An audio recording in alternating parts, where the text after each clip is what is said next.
Go. Oh. In 3, 2, 1. Clyde Warren Park is hosting Cover to Cover. 2 stages, 8 bands with headliner Petty Theft. Saturday, 31 May, is going to rock with complimentary wine tastings, boho market, and casino-style gaming. Micosino's Cash Bar and food trucks keep you dancing. All of this for $35. VIP tickets include an open bar, Micosina catering, and exclusive activities in the shaded comfort of the VIP area. So grab a friend for the day. VIP tickets for $125. Kick off the summer with the only all-day music festival in the heart of Dallas. 31 May from 1 o'clock to 7:30. Brought to you by Choctaw Casino and Resort in Durant. Go. Nobody would have thought that ClydeWarrenPark.org/events programming Choctaw Cover to Cover Music Festival for tickets. What was that? nobody would have thought that I would be the one. Rhyner, sports talk. Baseball, baseball, baseball, baseball. Oh, with the big mic. Oh, okay. All right, yeah. Okay, now I get it. We had a lightning strike, boys. What happened over there, Grego? We had a little lightning strike right outside the window.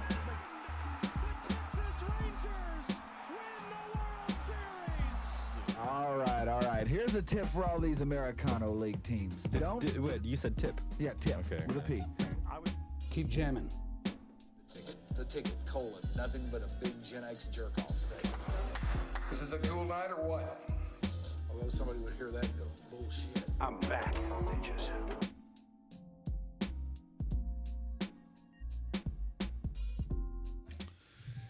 Hey, everybody. It's time for another episode of Your Dark Companion. I hope the day is rolling out just as you wish and hope that it would and will. It is the 12th day of the very merry month of May. And today, here in the D, it's nice out there, kind of warm, but later on in the week, they're telling us we're hitting 100 degrees on Wednesday. Fun times are here again. My name would be Mike Rhyner. I'm here inside the nurturing biosphere of the mothership with the rest of the crew. And we have a repeat customer today. One of my favorite people on the planet, the true old school pioneer of the craft, the great Norm Hitzges. If it's going to hit 100 in the middle of May, you know, that military takeover of Newfoundland starting to sound better and better. It is. It is. Might be time to see if they'd take guys like us. Just on a note on that, okay? How many of our military would it take over Newfoundland? 20? Well, about. That's kind of what I was thinking. Yeah, 20 in a panga. Landing and saying, hey, it's ours. Yeah. And everybody says, okay. I doubt if they'd be met with much resistance. No, I don't think so. Newfoundlanders they just don't seem like World War III people. That's a hell of a No. They're Canadians, and I guess they're Canadians. It's part of Canada, right? No, it's Newfoundland. No, it's It's a Canadian its own province. thing? It's a Canadian province? What the hell's a province? Like a state? well, it belongs to Denmark, doesn't it? Yes. Belongs to Denmark. Okay, well, neither Denmark nor Canada seems terribly inclined to get involved in world fracasses.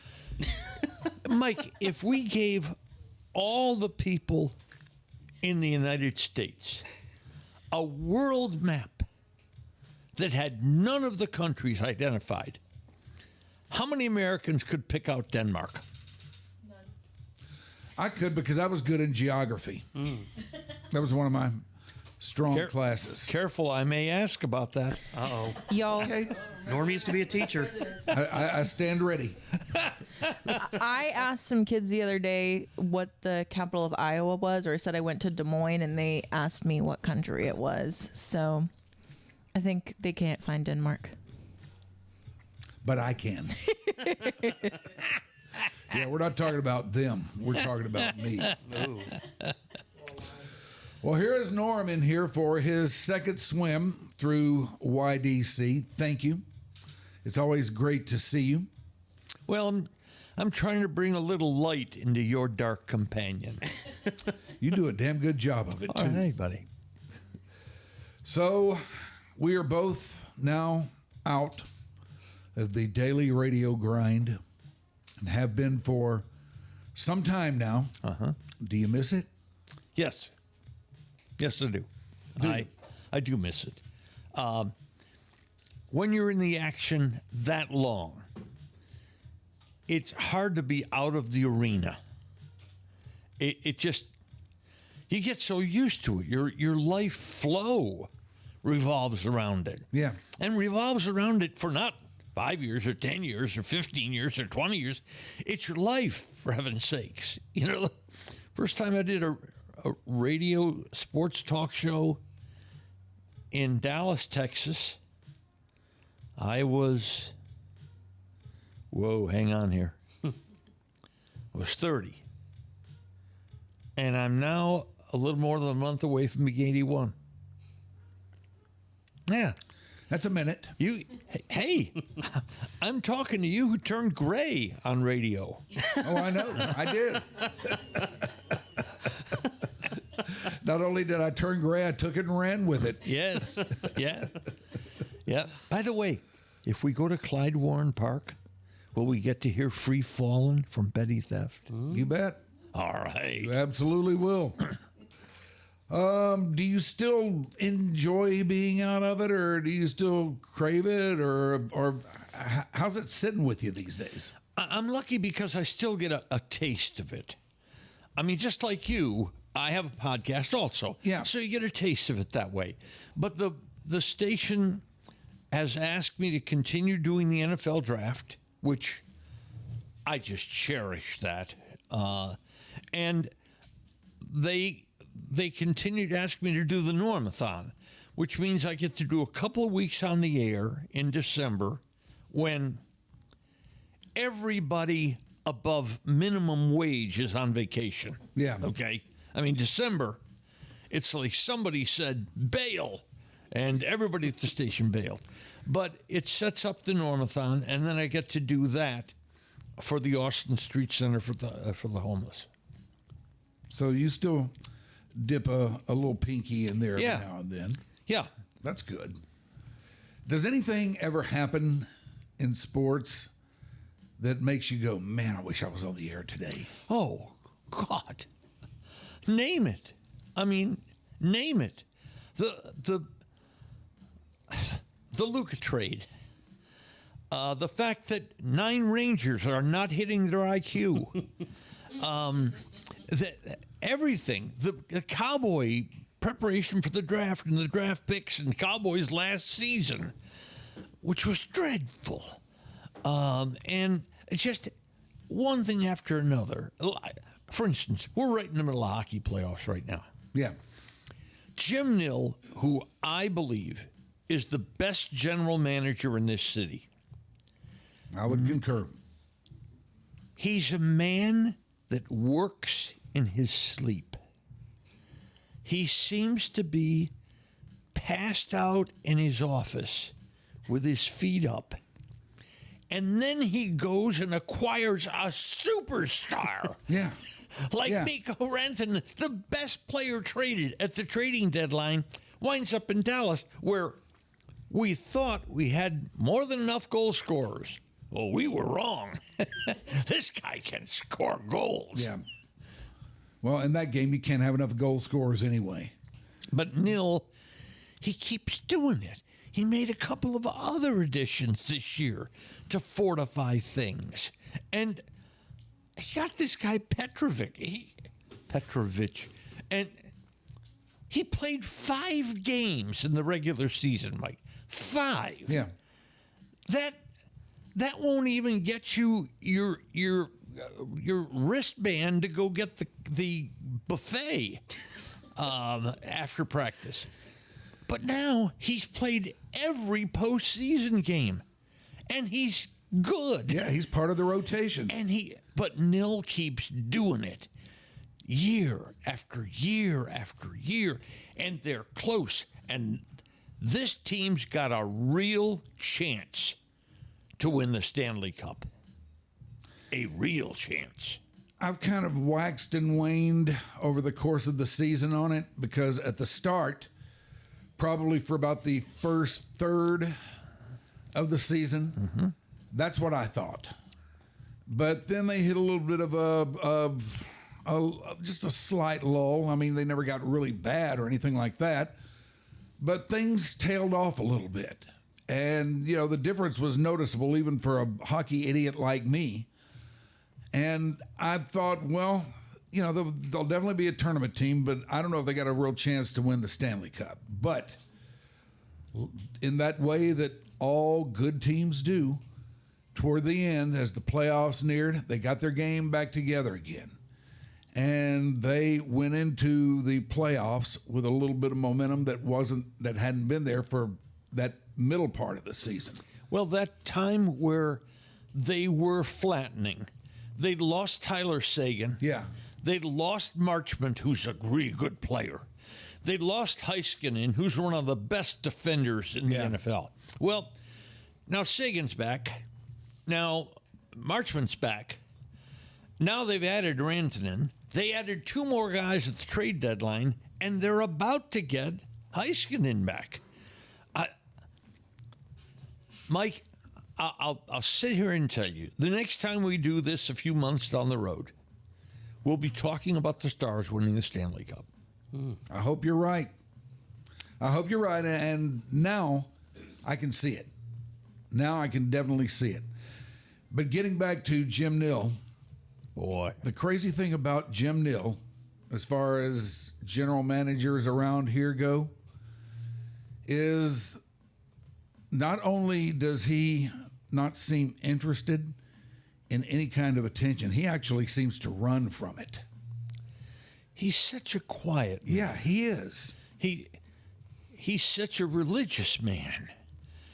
He doesn't, you're right, he doesn't want the limelight at all. No. He just does his job. And he's really good at it. Really good at it. And I don't know, this team didn't seem equipped to go get a player as good as Mikko Rantanen. Now, they'd picked a couple of other pretty good players, and that was good. But it was out of the blue.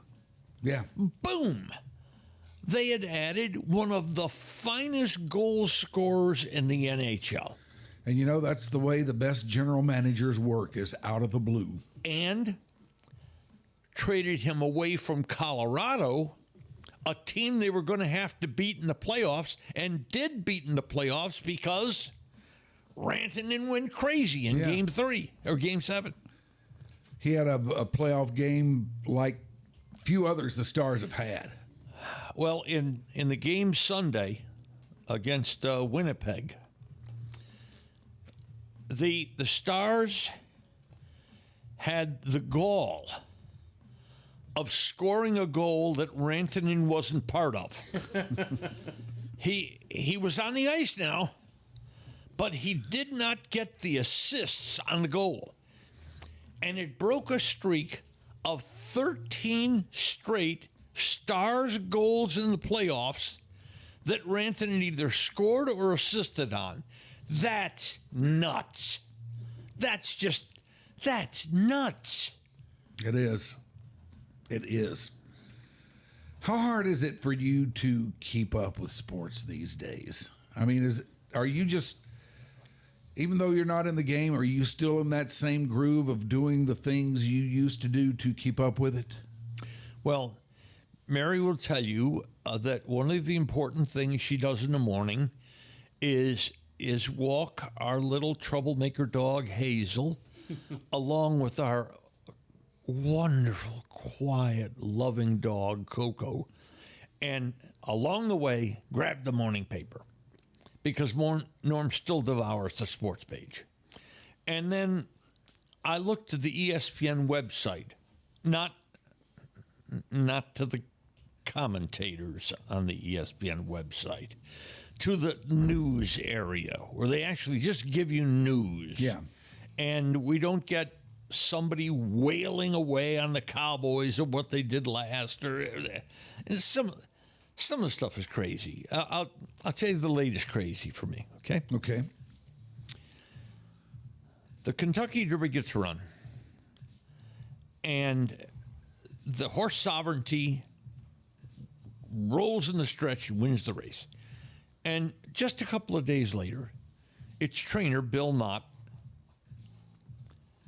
Mike, I know you're not a person who really loves horse racing.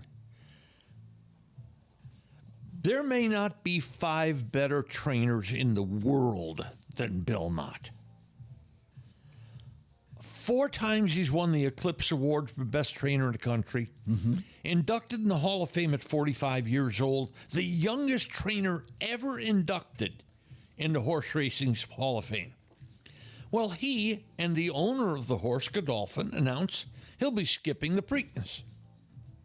He's not going to try for the Triple Crown. He's going to skip the Preakness. Well, out of the woodwork come these people screaming, Stephen A. Smith, Christopher Mad Dog Russo, about this horse not running in the Preakness. Wait a minute. They don't know a damn thing about this horse. They don't know how he came out of the race. What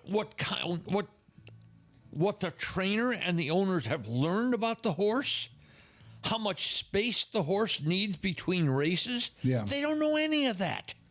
Now, question Bill Knott? Well, you're only questioning about 40 years in the business. Question Godolphin? Godolphin has horse racing operations on 4 continents of the world. They know what they're doing.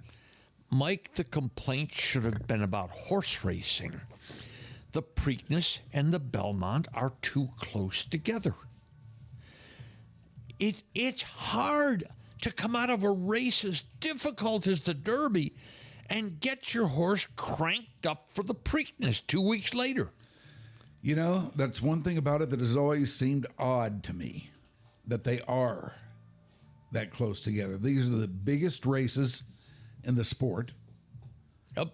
And it just seems odd that these animals are asked to run those races in such close proximity. Has there ever been any thought or any idea of changing that? Mike, for years now, many of the best trainers in horse racing have said, don't do this. Spread them out a little more. Put 3 weeks between the Derby and the Preakness and 4 weeks between the Preakness and the Belmont, where, by the way, Mike, horses will be called on to run 1.5 miles, which none of them have ever run in their lives. The hardest race will be the last race of the Triple Crown, which is 3 races in 5 weeks. And, Mike, if I had a horse, I would never run the Preakness. I'm sorry. That's a wonderful race. But Bill Knott and Godolphin have to care about the horse. That's their responsibility. Their responsibility isn't to the Triple Crown. It isn't to the sports public. It isn't the sports media. They have one responsibility. Take care of this fantastic animal. And history is littered with horses that ran the Triple Crown, ran all 3 races, and were never the same. What they want is run the Belmont, take off about a month and a half to 2 months, run a big race at Saratoga this summer, probably Travers, lay off another month and a half or so, and run the Breeders' Cup. That's the schedule they want for their horse if they can keep him healthy. That's the biggest if in horse racing. Yeah. There's always that if about health. You know, when you first were with us or last were with us, That sounds like I died. all right, the last time you sat in that chair, Okay. how about that? Okay, Is that better? that's better. At that time, the Luka Doncic trade had just come down. Yeah. Probably about 10 days, 2 weeks Yeah. prior, something like that. And now, you know, season has ended, the dust has settled and everything. And I want to get into your thoughts on that a little bit. Do you remember where you were when you heard about it? Yeah. This is the big sports person I am. My wife told me. She woke me up and said, or when I woke up, she said, Mavericks have traded Luka Doncic. And I said, yeah, right. Mary said, no, really? The Mavericks have traded Luka Doncic. Well, at that point, you begin to devour information. Yeah. Where does it rank on your list of sports catastrophes here in our Fairburg? I'm not yet sure it's a catastrophe. Tell you why. Nico Harrison was presented this situation. This summer, the Mavericks are going to have to give Luka a 5-year, $345 million extension. Yeah. $69 million a year, guaranteed for 5 years. For 7 years, they had been asking, cajoling, begging Luka to get in better shape. Yeah. People who are not in better shape in their youth, that's trouble. Hey, Mike, as you and I know, you're not 25 forever. That's disappointing to learn. I know, but I can tell it on your face. I'm sure you can. So what does Nico Harrison do? Does he offer Luka a smaller contract? Wait a minute. I'll give you 5 years for $250. Is Luka insulted? Very, very possibly. Yep. Very possibly. Okay. So Not only possible, but likely. very likely. So he makes the trade. Okay, first of all, he didn't get enough. He should have gotten the Lakers' 2031 unprotected draft pick. That should have been part of the deal. The fourth piece should have been part of the deal. He didn't get it. But that's not what people were complaining about. They were complaining about Luka going. And the Lakers season ended 2.5 months later with them being ousted from the playoffs in 5 games by the underdog Minnesota Timberwolves. The season ends, and J.J. Redick, their coach, in his postseason sort of breakdown interview, said, well, the first thing we've got to do is get in better shape in the offseason. Who do you think that was about? That's an easy one. Wasn't about LeBron. No. Don't think it was about the headbanded Austin Reeves. I don't think so. I pray to the gods of sport that something reaches Luka Doncic. I don't know why he couldn't be reached in 7 years here. With even his hero, Dirk, saying to him, hey, you got to take this a little more seriously. Beers and burgers are not the meals of champions. Because Luka Doncic,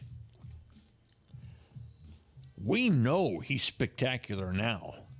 What does he look like if he moves 2 notches up? Oh, my Lord. Oh, my Lord. And that player's in there. It's just that right now, he's a 47-foot player. Yeah. He's an offensive player. And an offensive player that wears down. And an offensive player who often gets taken behind the woodshed on the other half of the floor. I think he's a great player. I hope this trade changes him. I feel sorry for Nico Harrison in one regard. The immediate injuries to Anthony Davis and then Kyrie Irving. Yeah. This is a really good basketball team if it's healthy. If it's healthy. If. This team is really good defensively. Really good defensively. Anchored by the two centers, Gafford and Lively, and Davis at the power forward.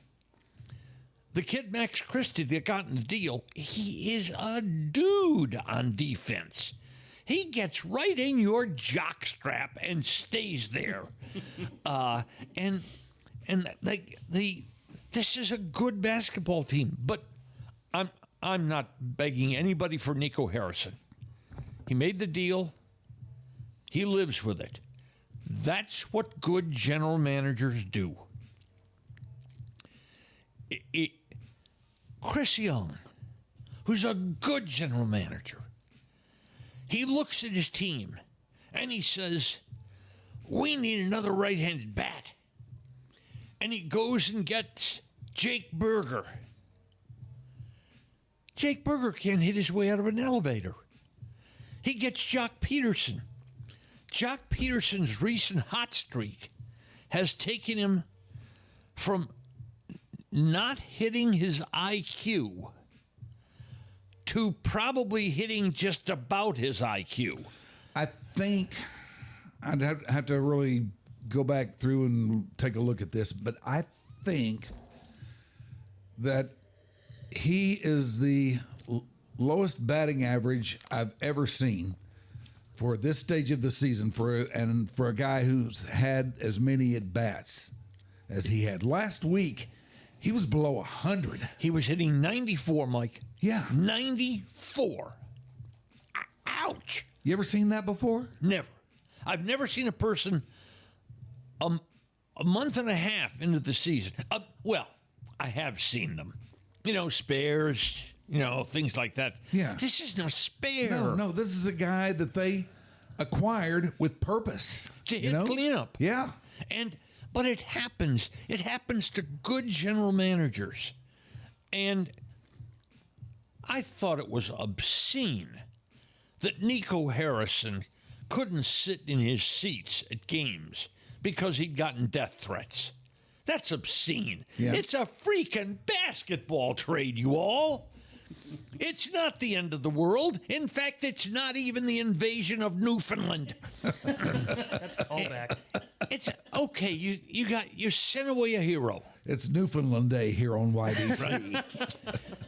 You sent away a hero. Understood. Understood you loved him. Understood. There were some things that the franchise didn't love about him. Yeah. And felt really concerned about giving $69 million a year to. I was always not a detractor, but I saw what they saw. I saw a guy who who seem to be really eaten up with one facet of the game of basketball. It was a facet that he is absolutely singular at. Whoa. There's no question about that.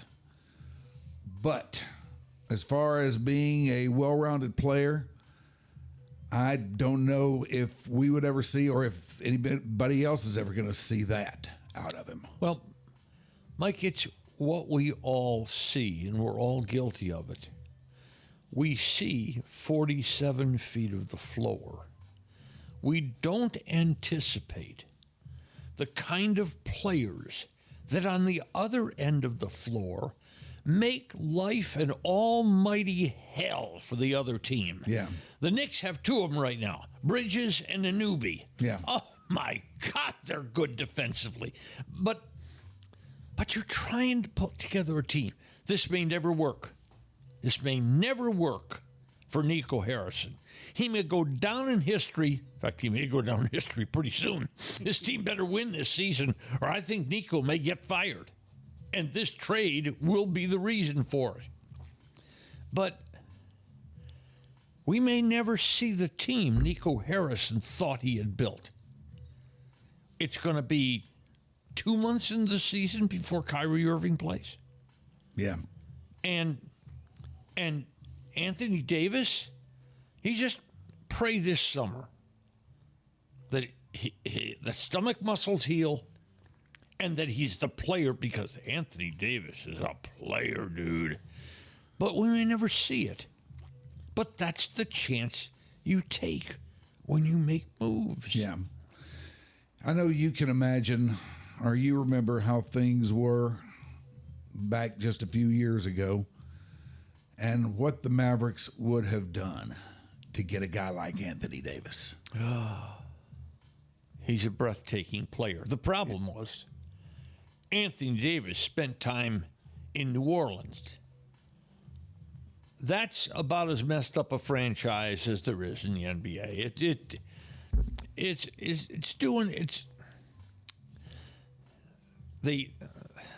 The phrase I'll give you is a fanatic is a person who, having lost sight of his goals, redoubles his efforts.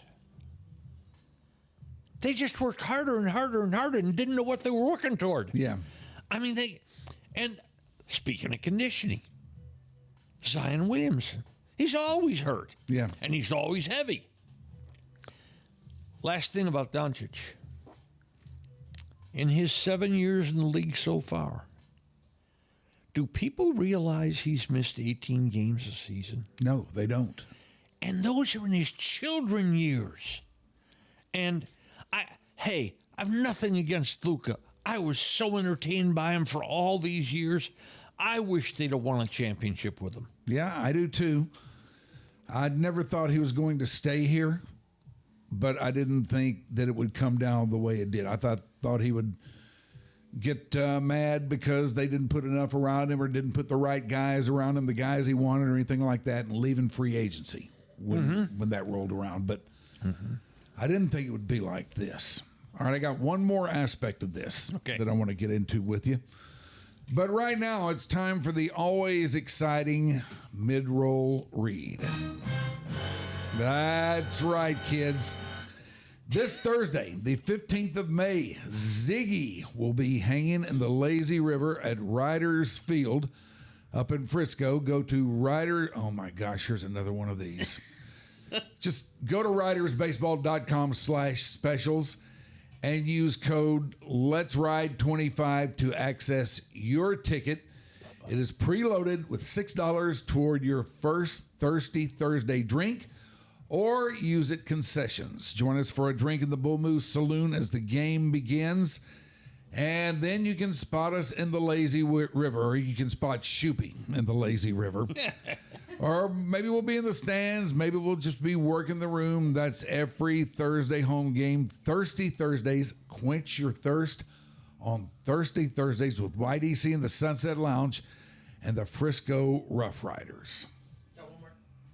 I got one more? Yeah. Oh, my God. You can do it. Okay. In 3, 2, 1. What if you could free yourself of pain, anxiety, and sleepless nights? What if you could do it naturally? Does that sound pretty good? Well, at the CBD House of Healing, they can help you out here. This is a women-owned CBT boutique, and they would like to help. They carry only products from their labs. They are made to meet the highest quality and purity standards. Their owner, also an RN, emphasizes building trusted relationships through education, giving you the knowledge to care for yourself. That is their ultimate goal. Find your relief from aches and pains, the emotional stress and drain, and sleep again. CBDDallas.com and at 8550 Plano Road, the northeast corner of Plano Road and Northwest Highway. Begin your healing at the House of Healing. We done there? Yep. Okay. Mike, Yes, Norm. do guests on your show get complimentary CBD? They might. That might could happen. If you're a good boy, Just wondering. we'll look into it. Just wondering. Okay. That's just wondering with Norm Hitzges. All right. Let me ask you about this, Norm. Do you give any credence at all to the idea that this thing is going to move to Las Vegas? Zero. The NBA would never let a team vacate the fourth largest city in America. They just wouldn't. That vote would never pass. Now, can I see the Adelson family and Patrick Dumont reselling this franchise if they get the rights to the Las Vegas franchise? Oh, I could see that, Mike. I could see that because I think pretty openly, one of the reasons that family wanted this product was to build that massive arena, hotel, entertainment stage, and gambling facility in Texas. Yeah. But Texas, it's not one of the other southern states. It doesn't need money. Loads of other states around us, they need money. Yeah. I found it very interesting that they had been looking into this, or supposedly they had been. That's what we were told. That they started the process of, getting the people that they have to get on board with it. And they told us that they'd started that, and then we heard nothing else. So I just figured that this was an ongoing thing, and sooner or later we were going to hear from them. And sooner or later we did, and what we heard was they had dropped the idea. Well, this family had they had lobbied several legislators in this state. You can replace the word lobbied with bought, because they gave them a lot of money to vote a certain way. Yeah. Now, I'm not saying this is nefarious or under the table. That happens in our system, whatever our system is these days. But Texas is never going to vote for this. They're, at least at the present time. Now, if we get to a point where Texas needs money, casino is a great way to get money. Mm-hmm. Look at the people it employs. A huge casino, Mike. How many people? Casino, theater, basketball park, hotel. Well into the thousands. Yeah. It's a huge kick. Unlike the Texas lottery, which is apparently we're about to drop that now because there are so many people with their hands in the cookie jar of the lottery. But I don't know when that time comes, Mike. that Texas needs money. But that's certainly a viable option. Now, does the Adelson family want to wait that long? That's the question. Yeah. I don't know. I've kind of blown hot and cold on this. But now I'm not really hot on the idea that the team's going to move. But I can see a scenario where it might. Because next year when they open up the doors, I wonder what they're going to be met with. I think a lot of people are so down on this thing still because of the Luka trade. And I happen to think that the Luka trade is the most catastrophic sports event that we've ever had here in our Fairburg. Bigger than anything the Cowboys have ever done, bigger than the sale of the Cowboys, the Jimmy Jerry divorce, whatever you might want to throw in. I don't think we've seen anything that has riled up a fan base and caused such a seismic shift towards a franchise as this. Well, see, Mike, I think you're right, because the fan base has never been as emotionally involved. They weren't emotionally involved in Bum Bright selling to Jerry or hey, we got a great college coach coming in. That's great. Wait a minute. Jerry and Jimmy are divorcing after 5 years. Of course, Jimmy moves every 5 years in his life. But this one, they were emotionally attached to Luka. And for Nico Harrison to say he didn't understand the depth of the fan base's care for Luka, that was the statement that leaps out there and is going to continue to get him hell.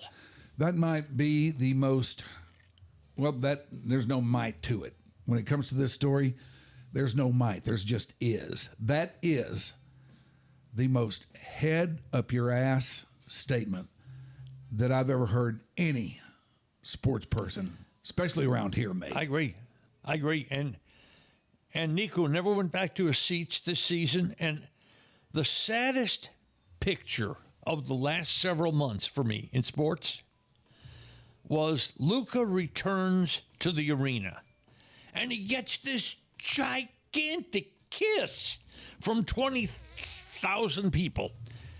And there in one of the tunnels leading to the locker room, standing with a couple of security guards, way back in the tunnel, is the general manager, Nico Harrison, straining to get up a little more to be able to see just a little bit of the game.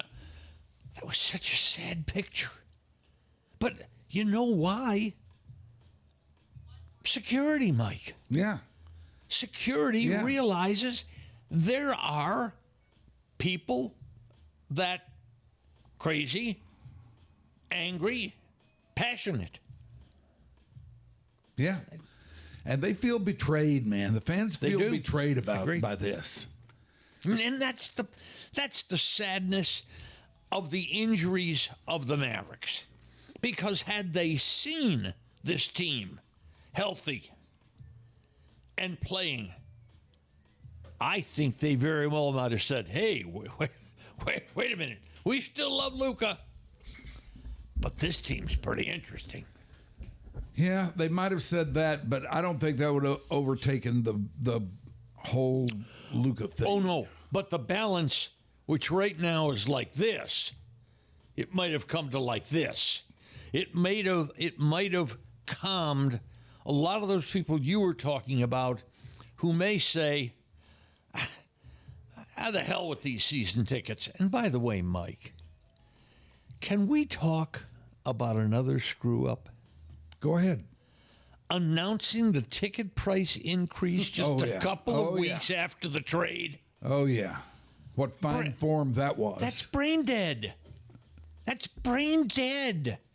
Yeah, your fan base is angry.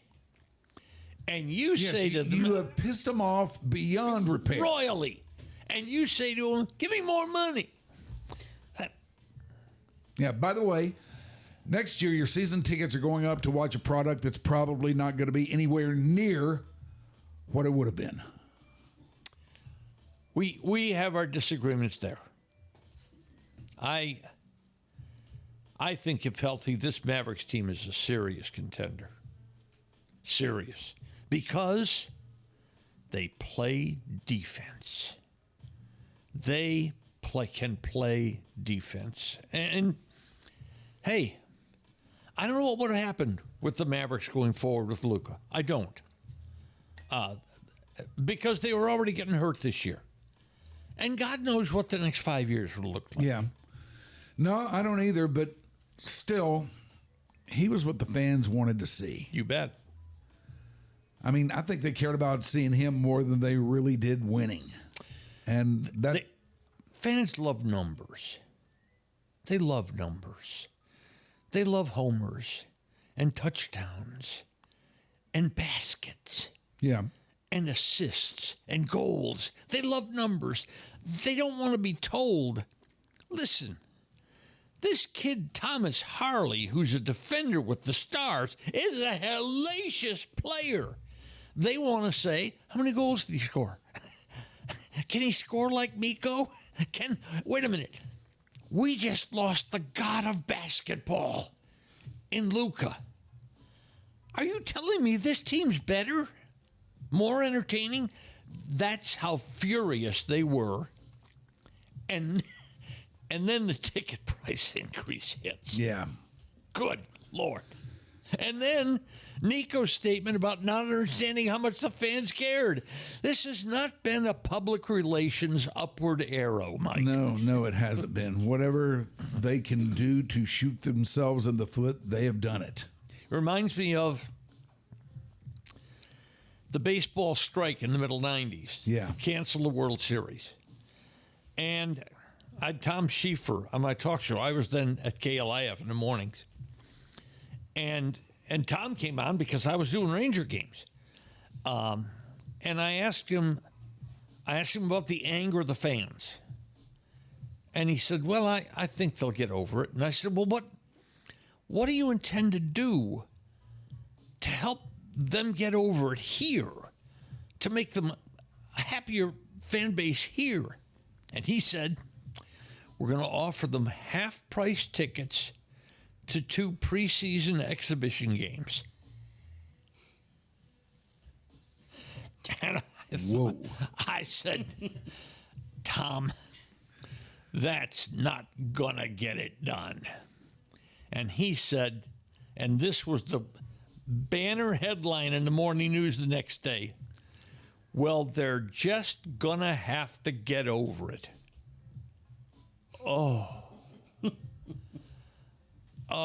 you could hear the sales force of the Rangers saying, no, don't say that. No, don't say it. I like Tom. That doesn't sound like him, but I do remember that. I do remember when that happened. Getting back to the hockey thing again. All right. You're from a part of the world where hockey was a part of the sports fabric.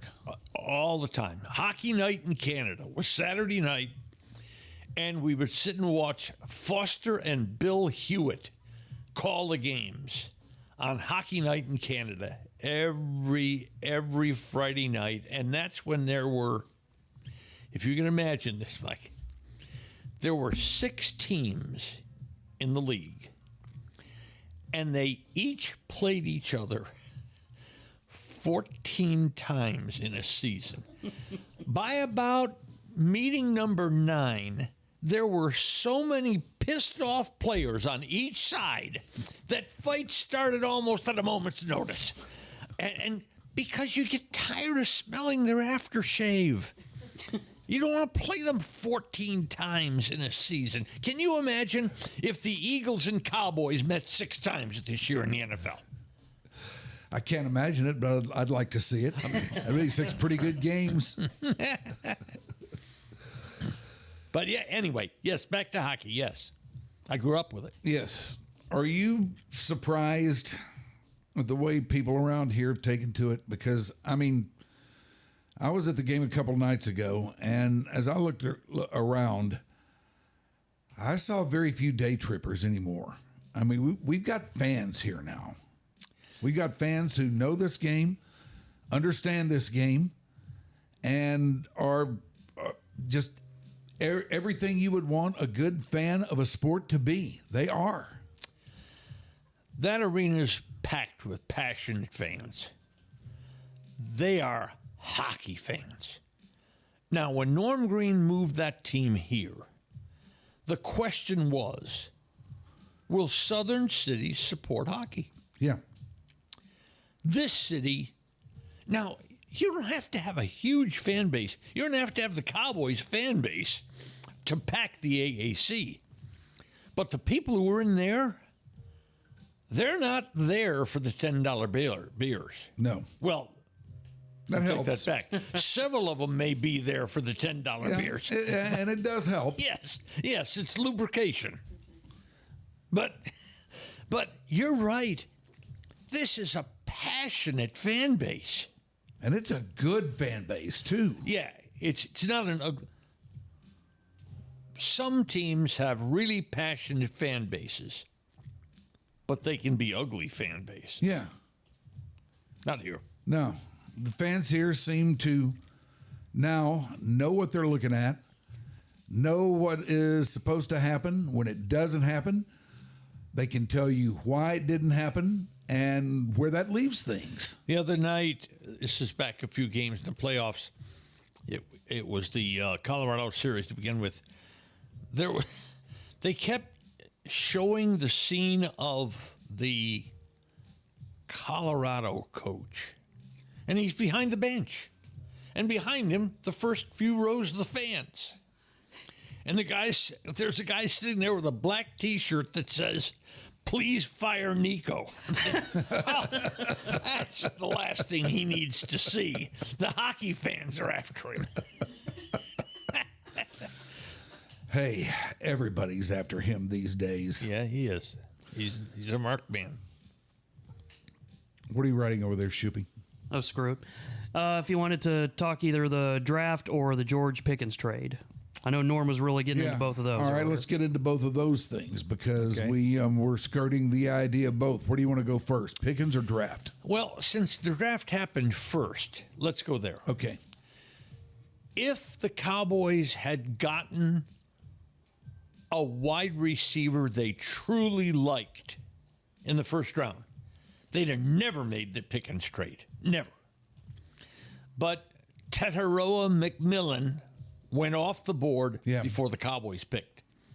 The runner they liked went off the board before they picked, Ashton Genty. The Cowboys need big, nasty dudes. The lines here, the biggest difference in my mind between the Cowboys and the Eagles, the quality of the offensive and defensive lines. Booker, I thought, Ty Booker, the guard, the first round draft choice, went 6 or 8 picks before he should have. Cowboys didn't think that.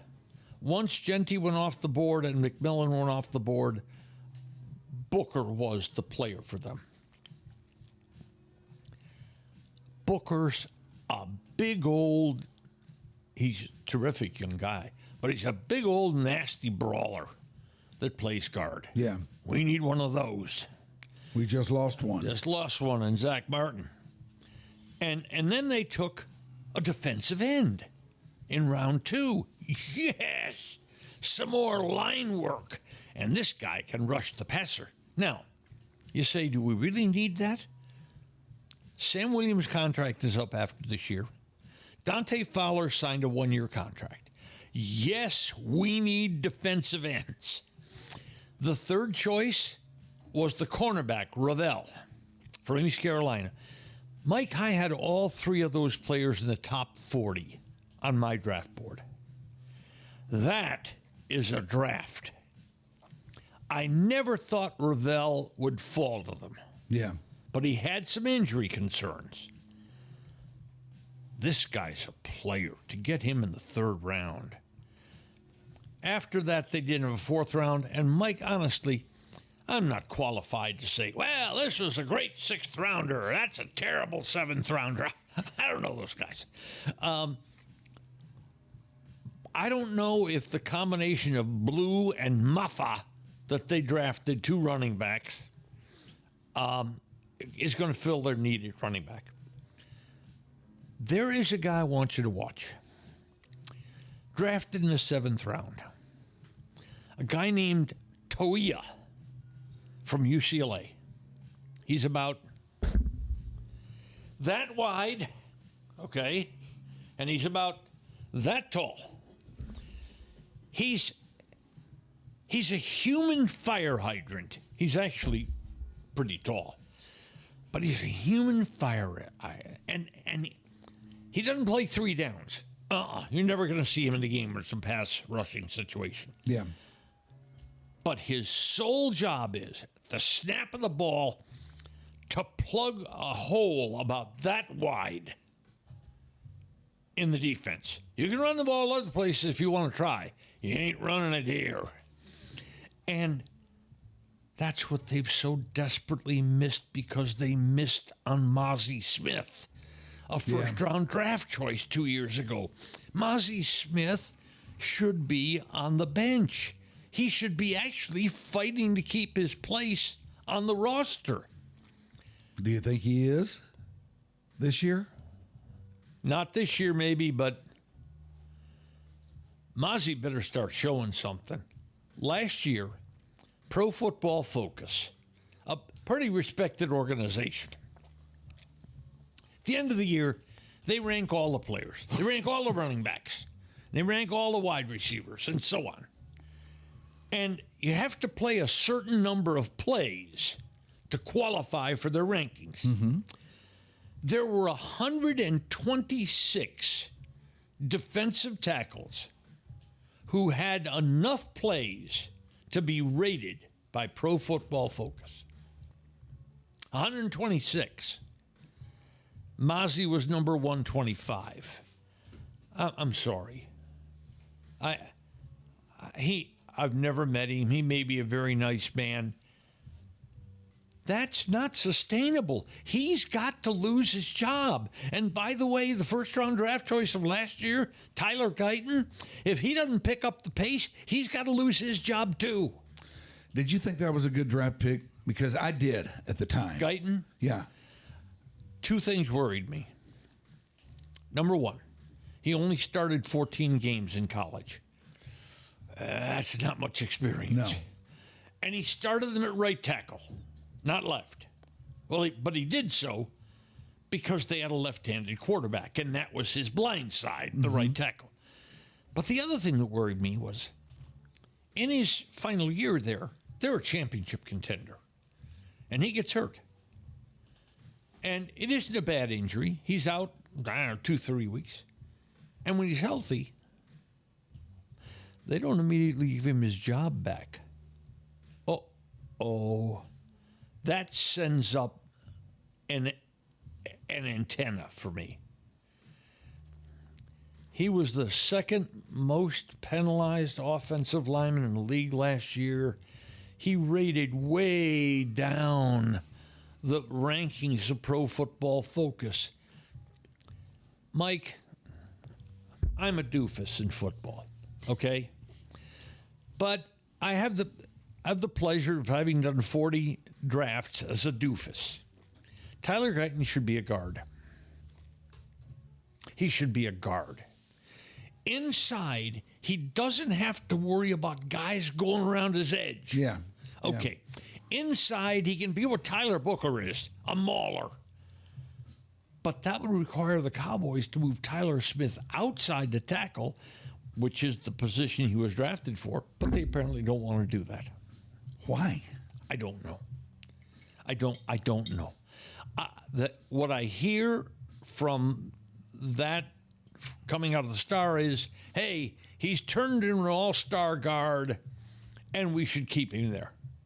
Well, what if Tyler Guyton turned into a solid guard and you had Tyler Smith as a really solid left tackle, all of a sudden the offensive line's starting to look better. But picture this. Guyton has no competition this year. None. The competition for Tyler Guyton last year was Chuma Edoga, the veteran play-everywhere offensive lineman, who actually beat Tyler Guyton out to start the season and then got hurt. That's a key position. That's a position to watch. I'm watching whether the gigantic human speed bump Toia takes away Mozzie Smith's job, and whether Tyler Guyton can hold up, because if you got a problem at left tackle in the NFL, you got a big problem. Amen, brother. Amen. Norm, there's nobody like you. I don't know how else to put it. There's nobody like you, never has been, never will be. And I can't tell you how much I like having you on here. Well, I appreciate that. And I know all of our viewers do too, because they let me know that you know, us doing this together it excites them. They like it. Well, Mike, we go back 40 years. Yeah, thereabouts. We go back 40 years. We've done a whole bunch of stuff together. And by the way, that phrase, there's nobody like you, Mary will sometimes use that in a different context. It's a phrase that floats, you know. Yes, it can have another meaning. It can. Yes, it can. Mike, are we stopping because I'm out of a coffee? Yeah, I think we are, Norm. I think we are. I think the patience of the masses out there probably is about exhausted too. Well, we've known that before. Yeah, we have. We've done that to them before. Exactly right. Now we're in here doing it again, and we will do it again. All right, one more nice read before we go. We want you to remember you can find all of our episodes on the Patreon page. You can also find us on... Uh-oh. This thing got rolling a little too fast. Probably YouTube. Mm-hmm. Yes, on YouTube and Spotify.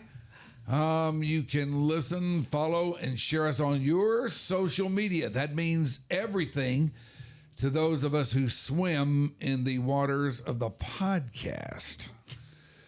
While we're at it, if you're feeling what we're throwing down, how about a nice review? If you're by the channel on Spotify or Apple Podcasts, you can help others find us by leaving said nice review. And I guess that does it for that read, doesn't it? Okay. All right. That was efficient. All right. Reads completed. Podcast over. Thank you, Shoopy. Thank you, Ashley. Thank you, Mickey. Thank you, Becca. Thank you, Mary. I know you're highly involved in this. There's no one like her. There is no one like her. There's no one like her. And by the way, that's the positive context. Yes. Norman, thanks, man. Let's do this again. Love you, man. Take care of yourself. Oh. Bye.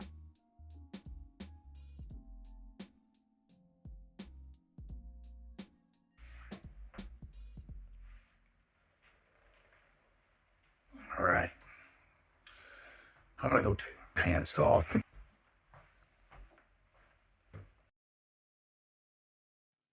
Your Dark Companion is a Stolen Water Media presentation.